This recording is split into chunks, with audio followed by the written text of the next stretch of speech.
خاطر خواہ مہنگائی میں کوئی کمی نہیں آئے گی. صرف بجلی کی قیمتوں میں کمی کر دینے سے مہنگائی میں کمی نہیں ہو جائے گی. ہمیں اوور آل دوسری چیزوں کو بھی دیکھنا ہوگا, جیسے اشیاء خورنوش ہیں, دیگر ڈپارٹمنٹس ہیں, دیگر شعبے ہیں جہاں پر ہمیں کام کرنے کی ضرورت ہے. تو ماہر معیشت تو یہ کہتے ہیں, لیکن اس کے آفٹر ایفیکٹس کیا ہوں گے یہ تو یقیناً ابھی تک کے لیے تو اچھی خبر ہے کہ بجلی کی قیمتوں میں کمی آئے گی, عوام کو آگے گرمیوں میں ریلیف ملنے والا ہے. تو عمران آپ بھی پریشان نہ ہو کہ بجلی کے بل زیادہ آنے والے ہیں. میں اس چیز سے زیادہ جو پر امید ہوں کہ کچھ لوگوں کا یہ بھی خیال ہے کہ اس میں 7 روپے مزید کا اور مارجن بھی موجود ہے. تو بہرحال اس کو بارش کا پہلا قطرہ سمجھنا چاہیے اور اس کو اپریشیٹ بھی کرنا چاہیے, اور ہم امید کرتے ہیں کہ اس میں مزید کمی ہوگی, کیونکہ ہم نے پچھلے 1-2 سال میں دیکھا تو جو اس کی پرائسز میں اضافہ جو ہوا تھا وہ تو تقریباً 22 روپے ہوا تھا. تو اگر 2 سال میں 22 روپے کا اضافہ ہوا ہے اور اب جا کے 7 روپے اور 40-50 پیسے جو ہے اس میں کمی ہو گئی ہے, تو ہم امید کرتے ہیں کہ آنے والے دنوں میں مزید اس میں کمی ہو. کیونکہ آپ دیکھتے ہیں انڈسٹری پاکستان کی کیوں نہیں چل پا رہی, اس کی وجہ یہ ہے کہ جو اینڈ یوزر کو اتنی مہنگی چیزیں مل رہی ہیں, تو اس میں یہ ایک جو ہے وہ وجہ سامنے آتی ہے کہ بجلی بہت مہنگی ہے, کاسٹ آف پروڈکشن بہت زیادہ ہے, تو دیگر ایکسپینسز بہت زیادہ ہیں, ایکسپینڈیچرز بہت زیادہ ہیں, بہت سے ٹیکسز ہیں. تو ایک اینڈ سے تو ہم نے اس کو تھوڑا سا ریسکیو کر لیا اس انڈسٹری کو, اور وہ ہے بجلی.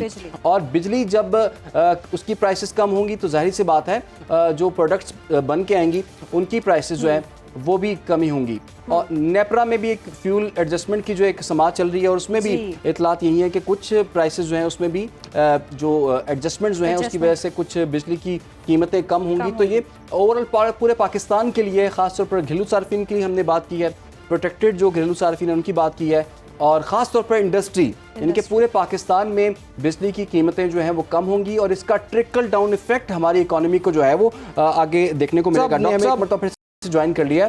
اچھا ڈاکٹر صاحب, آپ یہ بتائیے گا, جیسے کہ کچھ لوگوں کا یہ بھی خیال ہے کہ اس میں کچھ مزید مارجن بھی موجود تھا جو کہ مکمل بینیفٹ ابھی تک عوام کو ٹرانسفر نہیں کیا گیا. آپ کی اس پر کیا رائے ہے, اور اگر انڈسٹری کو دیکھا جائے تو انڈسٹری کو اس سے کیا فائدہ دیکھ رہے ہیں آپ؟ دیکھیے, بنیادی بات یہ ہے کہ ڈیفینیٹلی بظاہر تو ایسا نظر آ رہا ہے کہ صنعتوں کو کچھ تھوڑا بہت فائدہ ہوگا, لیکن یہ دیکھیں ہم اس کو آپ خلا میں کیوں دیکھ رہے ہیں مجھے سمجھ نہیں آ رہا. ہمیں اوور آل ایک سچویشن کو دیکھنا ہے ہماری معیشت کی. پہلی بات میں آپ کو یہ بتا دوں کہ مہنگائی کا ہنی مون ختم ہو چکا ہے گا, یہ اب جتنی ہونی تھی ہو چکی ہے. اب آپ یہ دیکھیں گے مئی کے بعد یہ آہستہ آہستہ بڑھے گی مہنگائی, اس میں قطعی کسی کو شبہ نہیں ہونا چاہیے. ایک تو بنیادی بات یہ بالکل ہے. دوسری کہ آپ دیکھ رہے ہیں دنیا میں جو کچھ ہو رہا ہے, اب ہمارے جو اعداد و شمار ہیں ان کو بھی آپ دیکھ لیں. ابھی ہم نے ٹیکسوں کی مد میں 800 ارب روپیہ کم جو ہمارا تھا اس سے ہم نے کم وصول کیا ہے. گردشی قرضے ہمارے 2353 ارب روپے کے ہیں. وزیر اعظم کہتے ہیں کہ جی پاور سیکٹر کے لاسز جو ہے نا 800 ارب روپے سالانہ ہیں. وزیر اعظم یہ کہتے ہیں کہ جی ہماری ایف ڈی آر کی ٹیکسوں کی وصولی 15,000 ارب روپے سالانہ کم ہے. ہماری امپورٹ جو ہے وہ 1.5 گنا ہے ایکسپورٹ کی. ہماری ترسیلات جو ہے وہ ایکسپورٹ سے زیادہ ہے, جو دنیا میں نہیں ہوتا. اور ہر 1 لاکھ کی ٹی ٹی کے اوپر ریمیٹنس جو باہر سے آتی ہے جس کا ہم خیر مقدم کرتے ہیں, $1 لاکھ پر ہمیں 40 لاکھ روپے کا ٹیکسوں کو نقصان ہوتا ہے. چھوٹی چھوٹی جو ہماری ریمیٹنسز ہیں ان کو تو ہم سلام کرتے ہیں, ہمارے کارکن بھائی ہیں, مگر جو لوگ اپنا بلیک کو وائٹ کرا رہے ہیں یہ ان کے لیے ہے. تو مجھے جو چیز میں عرض کرنے کی کوشش کر رہا ہوں کہ اب دیکھیے باہر سے ہمارے ملک میں دہشت گردی کی وارداتیں بھی ہو رہی ہیں. امریکہ نے یہ کھل کے کہہ دیا ہے کہ وہ بلگرام ایئرپورٹ واپس لینا چاہتے ہیں افغانستان میں. امریکہ نے کھل کے کہہ دیا ہے کہ جی ہمارے جو ہتھیار چھوڑ کے گئے تھے پچھلی حکومت افغانستان میں وہ بھی ہم واپس لیں گے. اس کا ڈائریکٹ امپیکٹ جو ہے وہ پاکستان پر آئے گا. دہشت گردی کی جنگ دنیا کی ایک مرتبہ پھر پاکستان میں آ رہی ہے. تو ہمیں تو یہ دیکھنا تھا کہ کیا ہم بیرونی قرضوں پر انحصار کر کے کم کر کے اپنی وصولی ٹیکسوں کی بڑھا رہے ہیں. ڈاکٹر صاحب یہ بھی بتائیے گا, وزیر اعظم نے یہ بھی اعلان کے ساتھ یہ بھی کہا ہے کہ اگلے 5 سال میں جو ہمارا سرکولر ڈیٹ ہے وہ ہم 0 پہ لے جائیں گے. تو یہ کتنی بڑی کامیابی ہوگی, اس کے کتنے چانسز آپ کو نظر آ رہے ہیں؟ آپ کو 2 باتیں بتا دوں, پھر فیصلہ آپ کر لیجئے اور آپ کے ہمارے ناظرین جو ہے وہ کر لیں. ہم نے 2009 میں وعدہ کیا تھا کہ ہم اس کو 0 کر دیں گے. جب پچھلی حکومت آئی تھی پی ایم ایل این کی, میں ریکارڈ پہ بتا رہا ہوں, انہوں نے بجٹ خسارہ بڑھا کے اور اس کو نل کر دیا تھا, اور بجٹ خسارہ بڑھا لیا تو قرضے دیے تھے. اب یہ جو اب آپ دوبارہ یہ 5 سال میں بات کر رہے ہیں تو 2013 میں ہم نے نل کیا تھا, اب وہ واپس 2400 ارب پر آ گیا. تو مستقبل میں ہمیں یہ بھی تو دیکھنا ہے کہ اگر آپ کے ٹیکسوں کی وصولی نہیں بڑھتی, آپ کے شانہ اخراجات رہتے ہیں اور آپ کی بجلی کی چوری روکی نہیں جاتی, لوگ اب ادائیگیاں نہیں کرتے, ٹرانسمیشن ڈسٹریبیوشن کے لاسز ہوتے ہیں, ادھر ہمیں ورلڈ بینک کہہ رہا ہے, IMF کہہ رہا ہے جی اداروں کی نشکاری کر دیں, سارا ادارے کا منافع باہر چلا جائے گا. تو یہ اگر آپ قرضے لے کے یا کسی طرح سے آہستہ آہستہ اس کو کم کرتے بھی ہیں. جی, تو لیکن کیا یہ شاہد صاحب واقعی ایک طرف سے وہ کہہ تو رہے ہیں کہ بجلی چوری کے حوالے سے بھی اقدامات اٹھائیں گے اور اس کو بھی کنٹرول کیا جائے گا. آپ کیا سمجھتے ہیں صرف بجلی کی قیمتوں کو کم کر دینے سے مہنگائی میں کمی آئے گی؟ جیسے کہ آپ نے کہا کہ آنے والے وقتوں میں مہنگائی میں اضافہ دیکھ رہے ہیں, تو اس کے ٹینیور کی بات کی جا رہی ہے کہ کب تک اطلاق ہوگا, اور یہ بھی کل بات ہوئی تھی کہ جتنی دیر تک اطلاق ہوگا شاید اس سے اتنا فائدہ نہیں اٹھایا جا سکتا. تو آپ سمجھتے ہیں کہ اس کا اگر دیر تک اطلاق رہتا ہے تو فائدہ ہو سکتا ہے؟ بڑا اہم نقطہ اٹھایا ہے. دیکھیے میں آپ کو ایک بات بتا دوں, اس لیے ہمارا ملک ہے, آپ کا ملک ہے, درد تو ہمیں ہے نا اپنے ملک کا. وزیر اعظم کوششیں کر رہے ہیں, ضرور کر رہے ہیں. انہوں نے یہ بھی کہہ دیا کہ ہمیں IMF سے جو قرضہ ملا ہے, ہم نے بجلی کے نرخوں میں جو کمی ہوئی ہے, معیشت میں جو بحالی ہوئی ہے, اس میں آرمی چیف کا ایک بہت بڑا کردار ہے. وہ اس لیے ہے کہ امریکہ ہمیں اب استعمال کرنا چاہتا ہے. ایک مرتبہ پھر اس خطرے کو نظر انداز نہ کریں.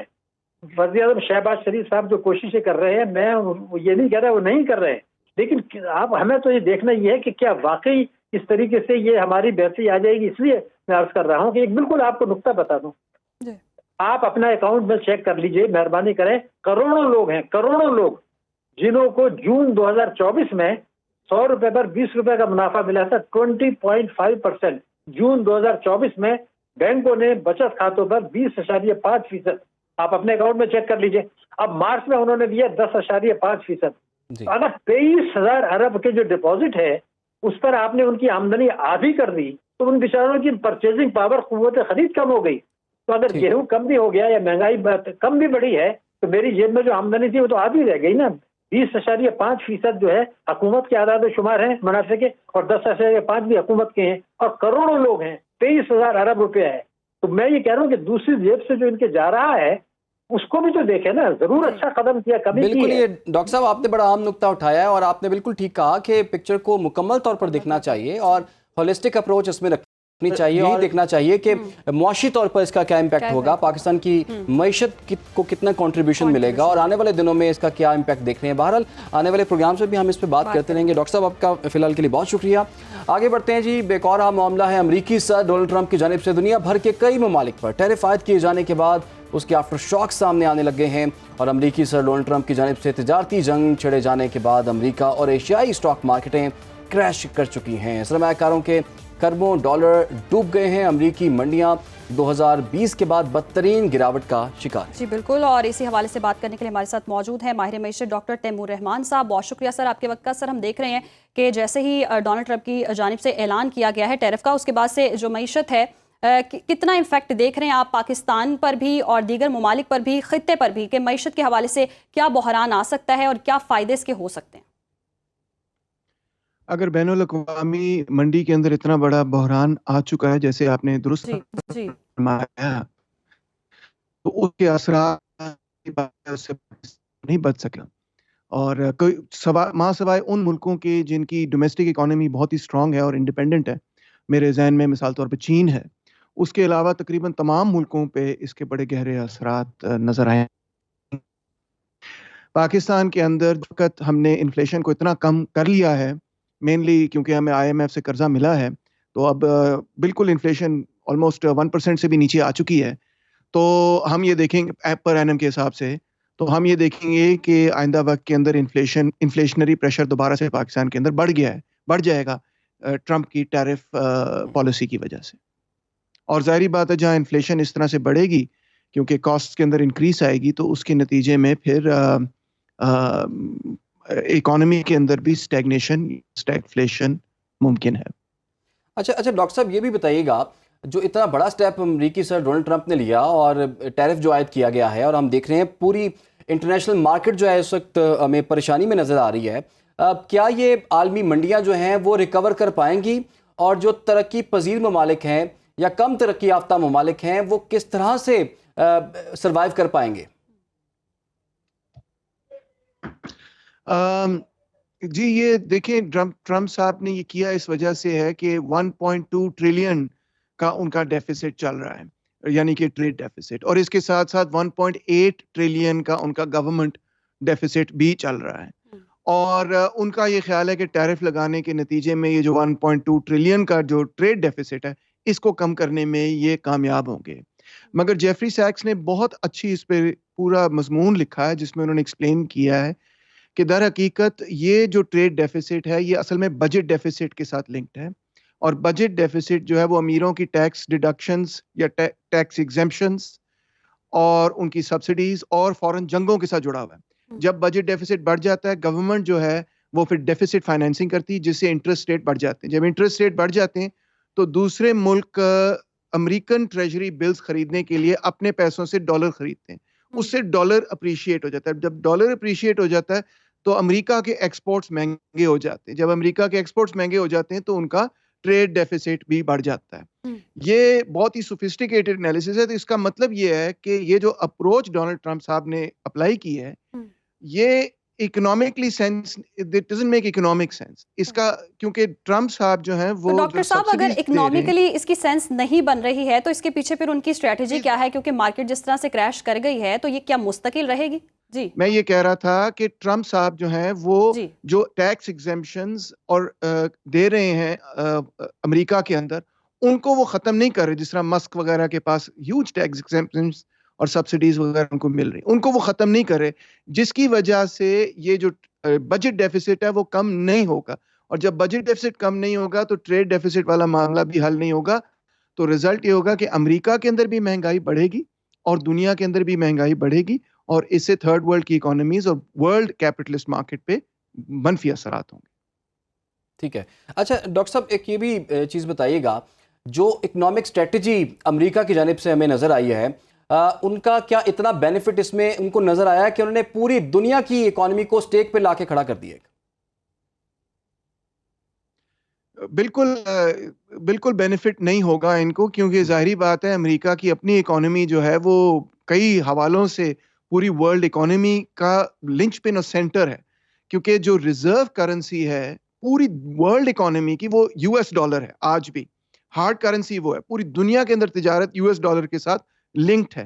تو اگر امریکہ جو ہے وہ امریکہ فرسٹ پالیسی اپناتے ہوئے پوری دنیا پہ ٹیرفز لگا دیتا ہے اور کہتا ہے کہ ہمیں نہیں پرواہ، پوری دنیا کے اندر کرائسس آ جائے ہم نے اپنے آپ کو بچانا ہے، تو ظاہری بات ہے امریکہ بھی اس کی زد میں نمبر 1 آئے گا لازمی طور پہ، اور جو مسئلہ جس طرح جیفری سیکس صاحب نے ڈیفائن کیا ہے، ڈسکرائب کیا ہے، وہ معاملہ بھی حل نہیں کر سکیں گے۔ تو اس کا مطلب یہی ہوا کہ جس طرح سے ٹرمپ صاحب نے یہ اکنامک پالیسی لاگو کی ہے اس کے وہ اثرات نہیں ہوں گے۔ میرے اوپینین کے اندر یہ پالیسی فیل ہو جائے گی، امریکہ کے اندر بھی فیل ہو جائے گی اور بین الاقوامی منڈی کو بھی ڈسٹرب کرے گی۔ ٹھیک ہے، بہت بہت شکریہ آپ کا ڈاکٹر تیمور رحمان صاحب ہمارے ساتھ موجود تھے، اور آپ کے خیال کے مطابق امریکہ کو بھی اس کا جی کوئی خاص فائدہ نہیں ہوگا اور پوری دنیا کی اکانومی کو بھی امریکہ کے اس ڈیسیژن نے ہلا کے رکھ دیا ہے، ان کے مطابق یہ جو پالیسی ہے یہ فیل ہو جائے گی۔ تو شاعر نے اس موقع پہ یہ کہا ہے نہ خدا ہی ملا نہ وصال صنم، نہ ادھر کے رہے نہ ادھر کے رہے۔ تو ڈونلڈ ٹرمپ پہلے بھی ایسی حرکت جو ہے وہ کر چکے ہیں اپنے پچھلے ٹینیور کے اندر،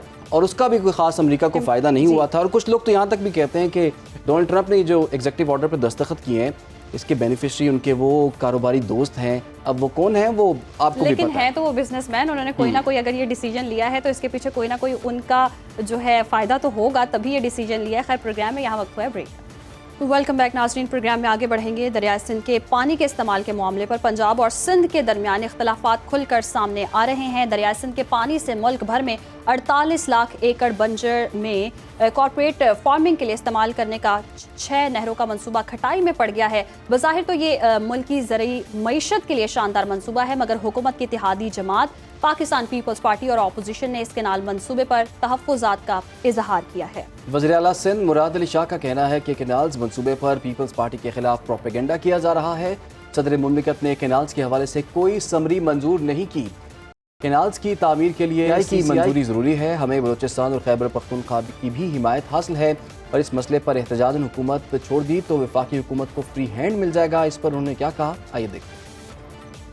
کے خلاف جو پروپیگنڈا اس کنال کے ایشو کو لے کے کیا جا رہا ہے، شاید ہم اس کا پراپر مقابلہ یا اس کا جواب نہیں دے سکے۔ مجھے بڑے وثوق سے پتا ہے کہ 1 روپیہ بھی خرچ نہیں ہوا کنالز پہ۔ کسی حکومت کو کوئی پروجیکٹ بنانے کے لیے تو میں ان کی سوچ پر پابندی نہیں لگا سکتا، لیکن اس ملک کا آئین کہتا ہے کہ پانی کا کوئی بھی منصوبہ جب تک سب صوبے اس پہ متفق نہ ہو یا ان صوبوں کے اعتراض کو سن کے اور ان کا حل نہ نکالا جائے وہ نہیں بن سکتے۔ سندھ حکومت نے کینال منصوبے کے معاملے پر وفاقی حکومت کو ایک اور خط لکھ دیا ہے. خط میں CCI کا اجلاس فوری بلانے کا مطالبہ کیا گیا ہے. سندھ حکومت کی جانب سے لکھے گئے خط میں موقف اختیار کیا گیا کہ ارسا کی طرف سے پانی موجودگی کا سرٹیفکیٹ جھوٹ کا پلندہ ہے. ارسا کی طرف سے سندھ کو واٹر ریکارڈ 1991 کے مطابق کبھی اپنے حصے کا پانی نہیں ملا. سندھ حکومت نے وفاقی حکومت سے ارسا کا سرٹیفکیٹ ختم کرنے کا مطالبہ کیا ہے. اسی پر بات کر لیتے ہیں. میں جوائن کر لیا ہے پاکستان پیپلز پارٹی کی رہنما سینیٹر سحر کامران صاحبہ نے. سحر کامران صاحبہ، آپ کے وقت کا بہت شکریہ. آپ حکومت کو آپ نے سپورٹ کی تھی جس کی وجہ سے وفاقی حکومت بنی تھی. ابھی بھی آپ کہتے ہیں کہ آپ کی سپورٹ سے ہی وفاقی حکومت قائم و دائم ہے. تو ایسا کیا بڑا کانفلکٹ ہو گیا کہ اب میڈیا پہ یہ باتیں ہو رہی ہیں اور مل بیٹھ کے معاملے کو طے نہیں کیا جا رہا؟ جی بہت شکریہ. پاکستان پیپلز پارٹی نے ہمیشہ وفاق کی بات کی ہے، وفاق کی مضبوطی کی بات کی ہے، پاکستان کھپے کا نعرہ لگایا ہے، پاکستان کے لیے اور اس ملک کے لیے جانوں کے نذرانے دیے ہیں. اور آج بھی بات عوام کی ہے، عوام کے حقوق کی ہے. دیکھیں یہ جو باتیں جو گفتگو ہو رہی ہے، میں سمجھتی ہوں کہ یہ زیب نہیں دیتا وفاقی حکومت کو یا پنجاب کی صوبائی حکومت کو، اس لیے کہ آپ کے پاس اگر ریسورسز ہوں تو آپ بالکل منصوبے بنائیں. مگر یہ کون سا آئین آپ کو یہ کہتا ہے کہ وفاق سارے ریسورسز ایک صوبے پہ لگائے اور باقی صوبوں کا حق بھی مارے؟ یعنی ایک کارپوریٹ فارمنگ کے لیے اگر آپ سندھ کے ہرے بھرے کھیت بنجر کر دیں گے، ہم تو پہلے ہی پانی کی کمی کا شکار ہیں، ہماری تو فصلیں پہلے ہی پانی کی کمی کی وجہ سے متاثر ہو رہی ہیں. جب آپ کو یہ پتا ہے کہ پانی کی کمی ہے، جب آپ کے پاس یہ رپورٹس ہیں، تو آپ یہ کیسے سوچ رہے ہیں کہ آپ چند ایلیٹس کو فائدہ پہنچانے کے لیے کارپوریٹ فارمنگ کے لیے ایک عام ہاری، ایک عام کسان کا جو ہے قتل عام کریں گے؟ دیکھیں پہلے ہی جو ایگریکلچر سیکٹر ہے وہ بہت بری طرح جو ہے وہ سفرنگ کر رہا ہے، کیونکہ پچھلے سال جس طریقے سے گندم امپورٹ کر دی گئی اور ہاریوں اور کسانوں کا نقصان ہوا، پھر جس طریقے سے کپاس پہ 18% جو ہے وہ سیلز ٹیکس عائد کر دیا گیا اور امپورٹ کی بھی کپاس یا کاٹن یارن پہ کوئی ٹیکس نہیں ہے. اب کوئی گندم کو کی جو ہے وہ سپورٹ پرائس نہیں ہے، تو کسان تو ویسے ہی بہت سسک کے زندگی گزار رہے ہیں. اب آپ ہمارا پانی بھی لینا چاہتے ہیں. میں سمجھتی ہوں کہ جو متعلقہ فورم ہے جس کی بار بار پیپلز پارٹی ڈیمانڈ کر رہی ہے، ہم نے بار بار جو ہے قومی اسمبلی میں بھی آواز اٹھائی ہے اور بارہا اس بات کی ہمیں یقین دہانی کرائی گئی. تو سحر صاحبہ جیسے کہ آپ بتا رہی ہیں یہ منصوبہ امپورٹنٹ بھی ہے، اس سے فائدہ بھی ہوگا، تو پھر کانفلکٹ کہاں ہے؟ کیونکہ جیسے اسما بخاری نے بھی تنقید کا نشانہ بنایا، انہوں نے کہا یہ ڈیسائیڈ ہی نہیں کر پا رہے کن کا پانی ہے، کبھی کہتے سندھ کا پانی ہے، کبھی کہتے پنجاب کا پانی ہے. تو یہ مسئلہ پھر حل کیسے ہوگا؟ کیونکہ اگر فائدہ ہونا ہے اس منصوبے سے تو پھر اتنا ڈریگ کیوں کیا جا رہا ہے معاملہ؟ میں نے آپ سے میں نے کہا ہے کہ چند ایلیٹ کو فائدہ پہنچانے کے لیے عام ہاری اور کسان کا قتل عام نہیں کیا جا سکتا. میں یہ کہہ رہی ہوں کہ کارپوریٹ فارمنگ کے لیے جو ہے سندھ کے ہرے بھرے کھیتوں کو بنجر نہیں کیا جا سکتا. عظما بخاری کے بیان پہ میں کوئی بھی رد عمل دینا نہیں چاہتی، وہ ہائپر موڈ میں ہے. وہ شاید اپنی وزیر اعلیٰ کو خوش کرنے کے لیے بغیر سوچے سمجھے بیانات دے رہی ہیں اور یہ بھی نہیں سوچ رہی کہ ان بیانات سے صرف تلخی بڑھے گی. آپ صوبوں کے درمیان تفریق کو مت بڑھائیں، آپ صوبوں کے درمیان تقسیم کو مت بڑھائیں، آپ وفاق کی بات کریں. اور اصل یہ ذمہ داری جو ہے شہباز شریف صاحب کے ہوتی ہے آئے کہ وہ قومی مفادات کی کونسل کا اجلاس بلائے. کونسل آف کامن انٹرسٹ کا اجلاس ہوگا، وہیں پر اس بات کا فیصلہ ہوگا کہ کس صوبے کا کتنا پانی ہے، اس کو کتنا مل رہا ہے اور کتنا وافر مقدار میں موجود ہے. اگر وافر مقدار میں پانی موجود نہیں ہے، پانی کی کمی ہے، تو کس طریقے سے آپ جو ہے ریگستان آباد کرنے چل پڑے، جو ہے ہرے بھرے کھیتوں کو بنجر کر کے آپ جو ہے عام کسان ہاری کے رزق کو پہ لات مار کے آپ کس طریقے سے جو ہے کارپوریٹ فارمنگ کو جو ہے سپورٹ کریں گے. لیکن سحر صاحبہ بات یہ ہے کہ حکومت کی طرف سے یہ الزام بھی آپ پہ لگ رہا ہے کہ آپ لوگ پانی پر سیاست کر رہے ہیں. پاکستان پیپلز پارٹی پانی پہ سیاست کر رہی ہے اور وہ یہ بھی کہہ رہے ہیں کہ کوئی سندھ کا پانی کم نہیں ہو رہا، نہ ہی پنجاب کو زیادہ پانی مل رہا ہے، اس پر سیاست ہو رہی ہے. دیکھیے بات یہ ہے، water is a matter of life and death. ٹھیک ہے، مجھے بہت افسوس ہے جس قسم کے بیانات اور ایروگنس مجھے نظر آ رہی ہے پنجاب کی صوبائی اسمبلی کے ممبران کے بیانات میں، یہ بہت افسوس کی بات ہے. اور میں کہوں گی آج کا دن خصوصی طور پر جو شہید ذوالفقار علی بھٹو کی شہادت کا دن ہے، جو عوام کے حقوق کے علم بردار کی شہادت کا دن ہے. آج میں یہ کہوں گی کہ جو ہے آج آپ نے سندھ کے پانی کو بھی تختہ دار پہ لا کے کھڑا کر دیا ہے. یہ نہ کریں، یہ سیاست نہیں ہے. آپ یہ بتائیں کہ آپ جا کے دیکھیں سندھ کے اندر کہ پانی کتنا ہے، آپ رپورٹس پڑھیں کہ پانی کتنا ہے. یہ تو ایک عجیب سی بات لگتی ہے کہ جی جولائی اگست میں سیلاب کا پانی آئے گا وہ ہم کنالوں کو دیں گے، پھر اس کے بعد کیا ہوگا؟ جولائی اگست کے بعد پھر پانی کا کیا ہوگا؟ کیا جو ہے بجائی صرف جو ہے وہ جولائی اگست میں ہوتی ہے؟ دیکھیں اس قسم کی باتیں اس معاملے کو حل ہونا چاہیے۔ سحر کامران صاحبہ ہمارے ساتھ موجود تھیں، بہت شکریہ آپ کے وقت کا۔